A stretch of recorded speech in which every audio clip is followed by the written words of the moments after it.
We lived our lives full, but no fear of God, no fear of hell, no fear of anything. Hindu is not a religion, this is a godless land. No morality, no commandments. The moment you make your body and mind into a stepping stone, you will become a Hindu. This must happen to the world.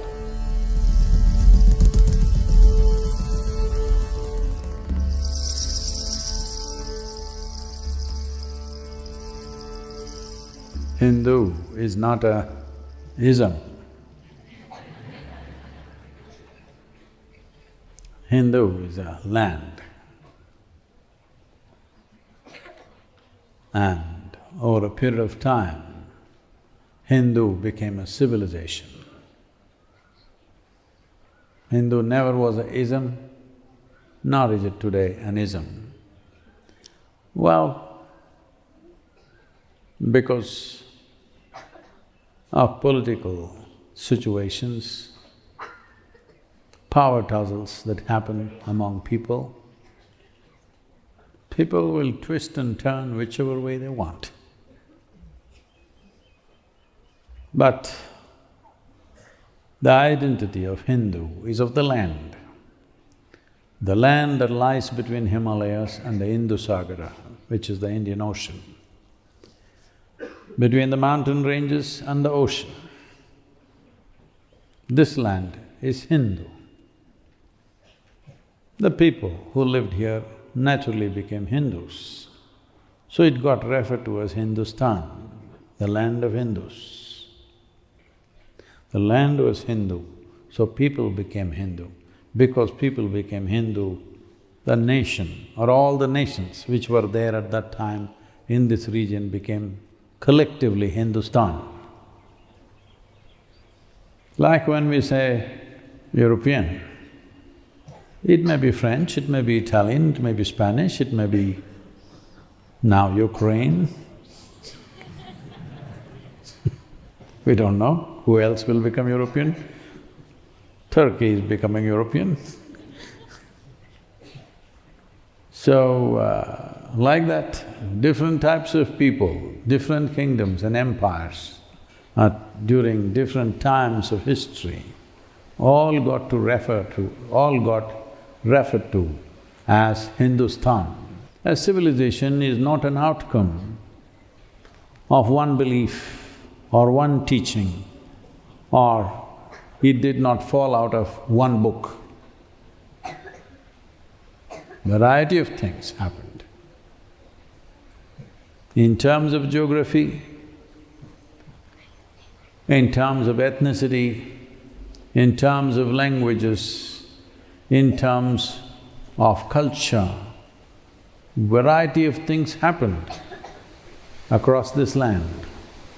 A variety which is quite unimaginable for most people. Over 19,000 languages developed.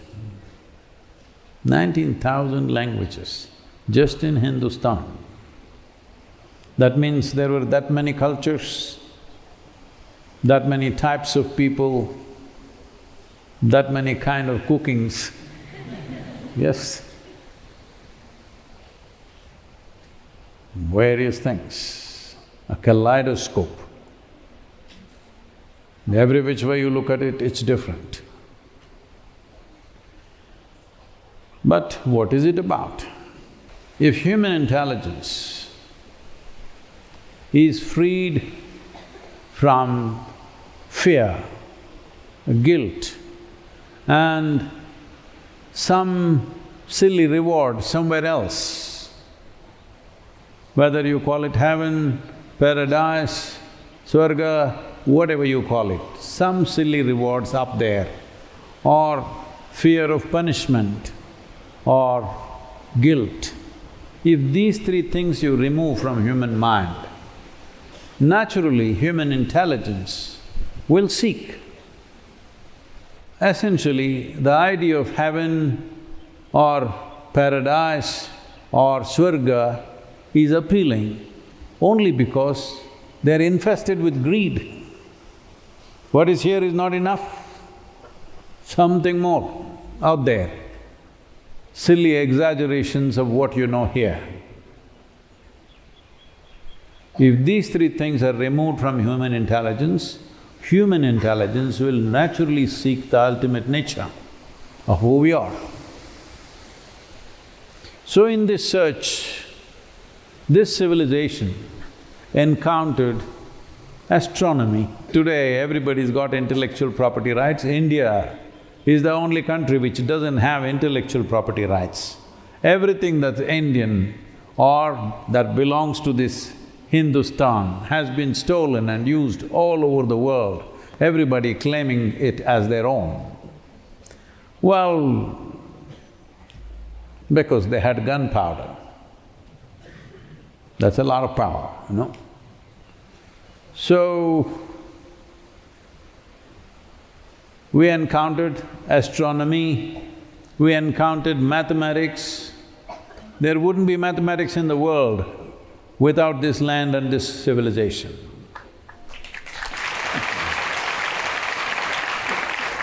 No, are you all clapping? Oh, no mathematics in the school?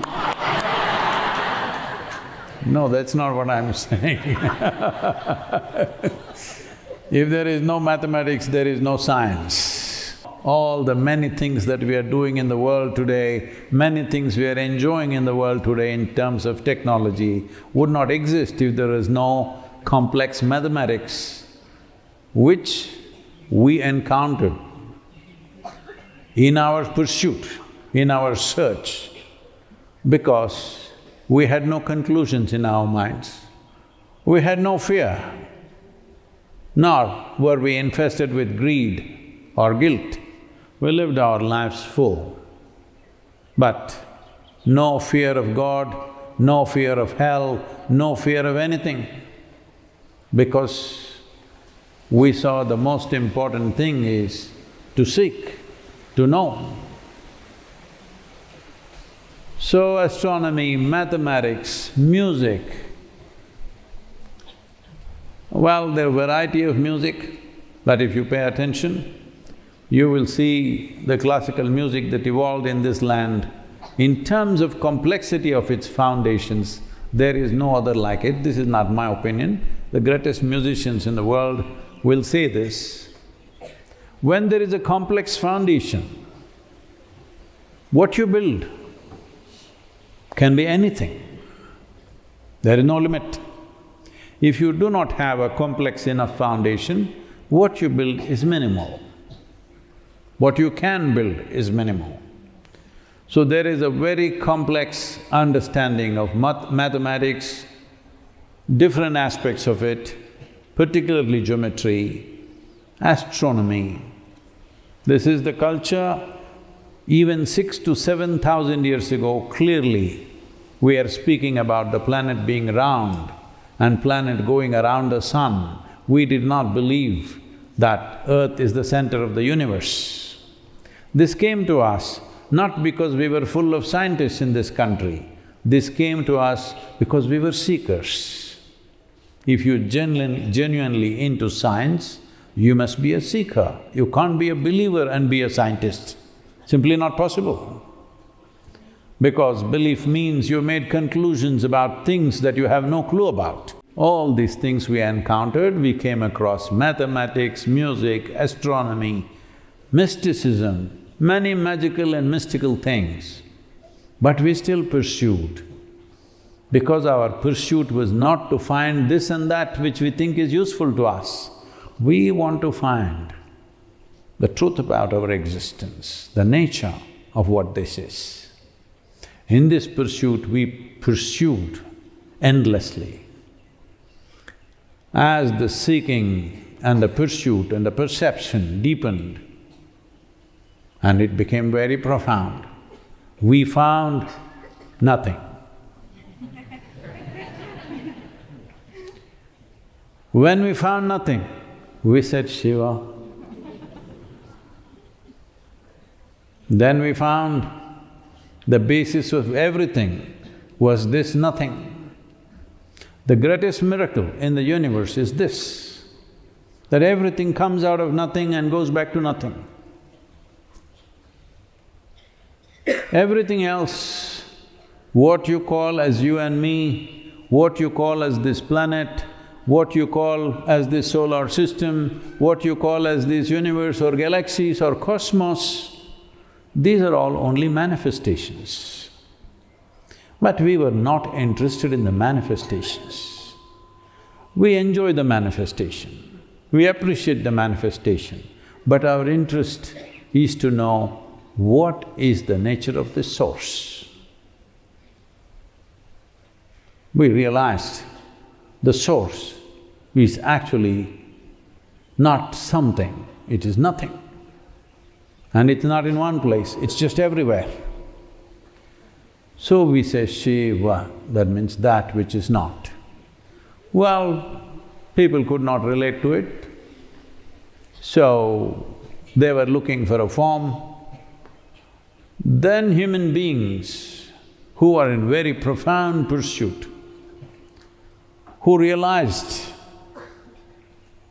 the nature of the manifestation and its source, because they realized that which is not, we called them Shiva. So the Shiva that you talk about today, that generally it's worshipped in this land, he doesn't need worship because he sits disinterested. He is not somebody who is going to be influenced by your praise or your offerings of this and that. He simply sits disinterested. This is why a more appropriate description of him is Adiyogi. Shiva means that which is not, because that which is not cannot be seen, heard, smelled, touched. One who realizes that also we hold as Shiva, because one who realizes that becomes the doorway for that. See, when you say my home, if you think of, oh, I'm going home, you're not think of all the rooms and bathroom and toilet and back door and kitchen, no. It's a front door, which is your home. When you arrive, this is my home. You're pointing at the front door and saying, this is my home. So the door is very important. So one who becomes the doorway for that which is not, we call him also Shiva. So this pursuit, what is the point? The point is this: if you know the nature of the source, if you have the time and inclination, you know the nature of everything. If you know something, you will know only something. But if you know nothing, then everything is possible. So this pursuit is the basis of this civilization.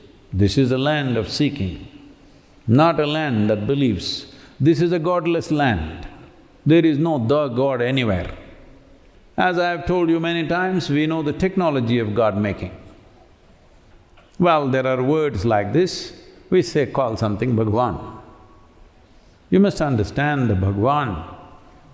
The word Bhagwan comes from the root word bhaj, which means that you look up to, that you revere, that which is glorious. So if a human being or a tree or a mountain looks glorious to us, we say Bhagwan, because it's worthy of my reverence. Anything that deeply impacts you becomes your Bhagwan. When we say Bhagwan, we are not talking about the God sitting up there in heaven who knows how to manage everything here. No. If you look back at the history of this planet, you obviously know God doesn't know how to manage things. Hello?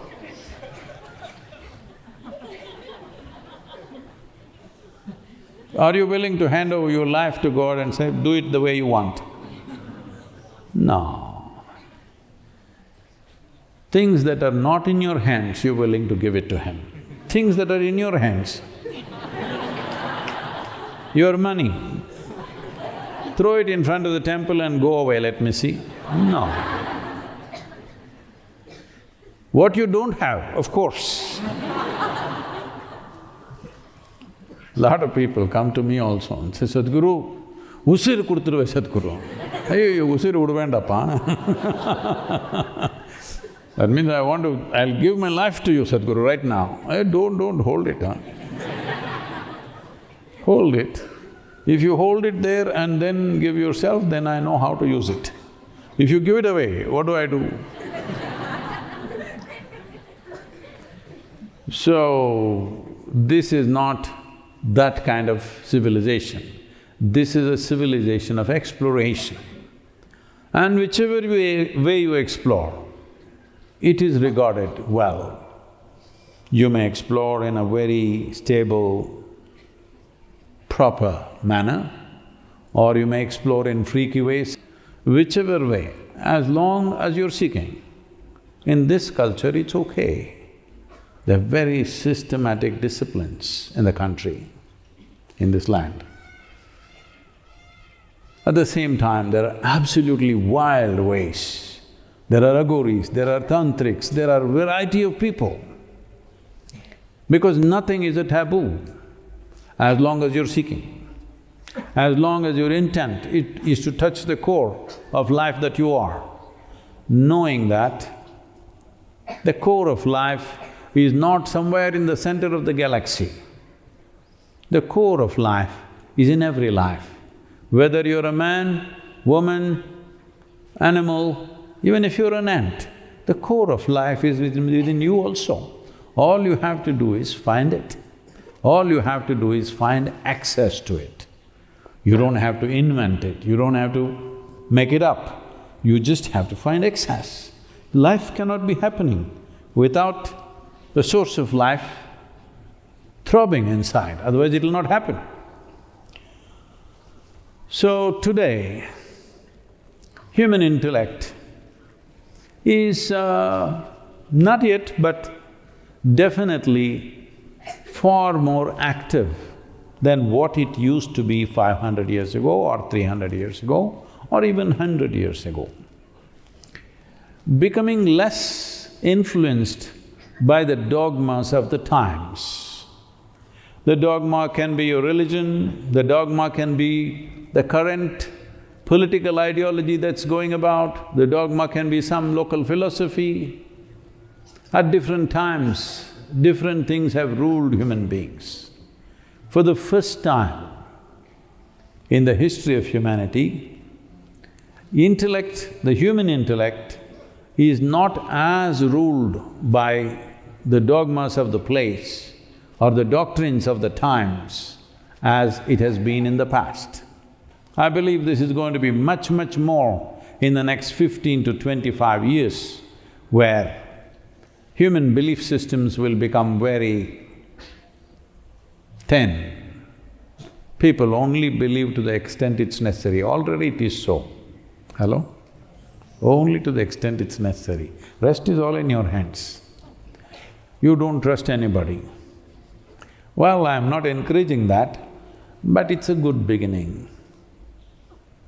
That you understand, somewhere you understand, unless I handle this life well, it won't work. This means you understand my life is my karma, you're becoming a Hindu.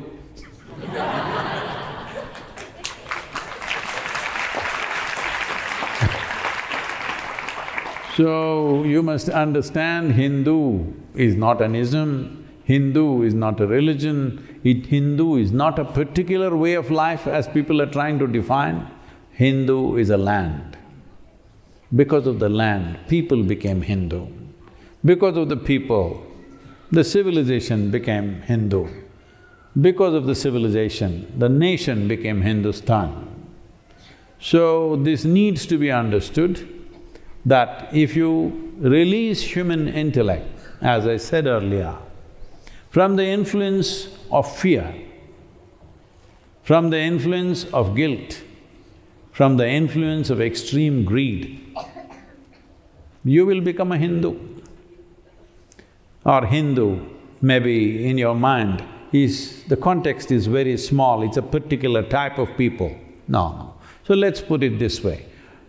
It is called Sanatana Dharma. The word Sanatana literally means eternal. Dharma means not religion, dharma means the law. So the eternal law, what is the eternal law? See, as we sit here, you and me are different. Well, they will bury me or burn me much earlier than you, all of you are much younger to me. But even after 100 years, if they bury you, you also become the same thing that I have become. Now the aspiration for you to become what I have become, that's a different thing. But when everybody is put back, everybody becomes the same thing without any problem.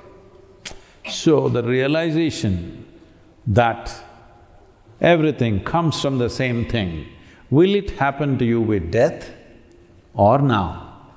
There's a big difference. If you're aspiring that it should happen now, you are a Sanatani. You're aspiring for your eternal nature. That means you are the Sanatana Dharma, not as a religion, not as a philosophy. You are in tune with the eternal laws. Only if you are in tune with the eternal laws, the limitations of this manifestation, the individual manifestation, has many limitations. These limitations you will suffer endlessly. No matter how endowed you are, you still suffer. No matter what you become in your life, you will still suffer because you are identified with the manifestation. You are not searching for its source. You have not found access to the fundamental nature of its existence, which is its eternal nature. Now, am I propounding, oh, there is something eternal within you, you are a soul and this will happen, that will happen? No. I'm saying, you understand, you gather the body and you shed the body. Once you realize this, there is enough intelligence in every damn head here to seek, what is this about? Okay, I gathered this and it's going to go one day. What is this about? Because this is not unreal, this is true. Your existence is true. These days, technology people are trying to look like sages with long hair, knotted, dreadlocks, you know, they're all trying to look like sages. It's a good trend. They're trying to look like the Hindu sages of the past. So essentially, a totally godless, philosophy-less, immoral is not the word, amoral. No morality, no commandments, no God, no philosophy. What kind of lousy people will they be? That means you don't trust the intelligence of creation. You think creation will be good only if some fools manage it. No, creation is good without management. It is just that once, as I said, if human intelligence is not encumbered with these imposed values of fear and guilt and greed, which is encouraged all the time, naturally this will seek its eternal nature. So what you call as the Hindu civilization, or better that we call it Sanatana Dharma, is a consequence of fearless, guiltless, greedless human beings. So, it is not because of Hindu way of life they became like that. Because they were like that, this is the consequence. This civilization is a consequence of that. But as all of us know, in recent history, in this land when we say recent, we are saying 1,000 years ago. In recent history, it has been ravaged like no other land. Probably most of you do not know, because those who wrote our history books and textbooks, they wanted to be nice to you, so they eliminated all the ugly parts of our history. so that we may once again walk into similar situations. But the land has seen, the people have seen enormous atrocities, atrocities which are way bigger than anything that is normally talked about in the world. The greatest things that we talk about in the world is how Africa was subjugated by the Europeans and how Adolf Hitler did what he did in pre-World War II times and what happened in North America to the Native Americans. But what happened in this land, both in numbers and quality of torture, much, much, much more. But this is the only land, after 1,000 years of extreme torture, we still retained our way of being.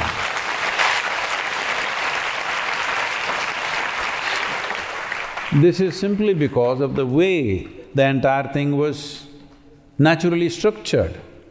Because it was not a religion, there was no one head, that if you cut that head off, everything will collapse. There was no one doctrine, there was no one book, if you burn it, everything will be gone. Because it was individual seeking.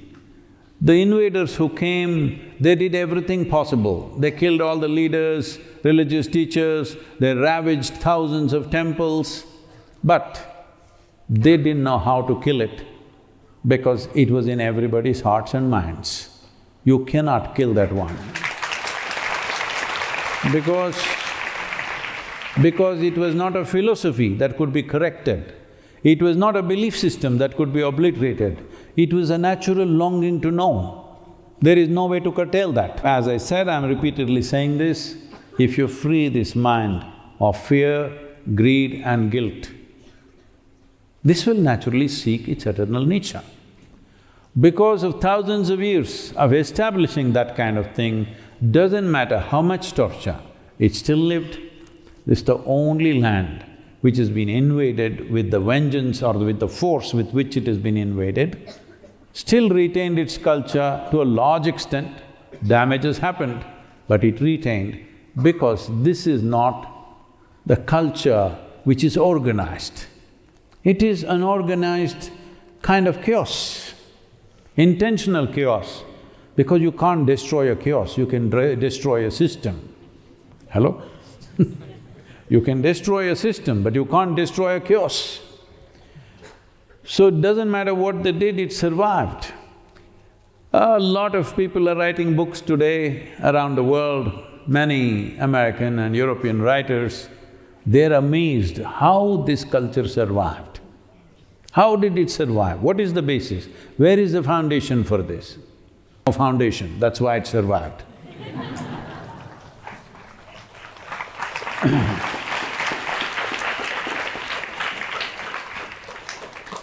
Because the foundation is in our evolution, the foundation is in the nature of our existence. The foundation is not in what we organized as human beings. It is not a church, it is not some kind of organization, it is not… there's one leader that if you kill him, everything will collapse. Do what you want. You don't even know where it exists, but it exists. So, if we do this one thing, if we do this one thing in this generation, that in the world, it's beginning to move that way, but I would like to see it in my time. If we move the society, if you move the world's population in this direction, they are free of fear, they are free of guilt, and they are free of greed. You will see Sanatana Dharma will sprout across the planet. This you must understand, Sanatana Dharma does not mean all of them will chant your mantra or all of them will do this, no, all of them will seek. That's all that matters. Which way they seek, we don't care. Hello? We don't care how they seek, as long as they're seeking their eternal nature, as long as they're seeking their ultimate possibility, we call them Sanatani.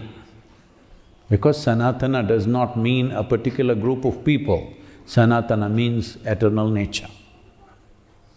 So, What is Hinduism? There is no such thing. There is no ism.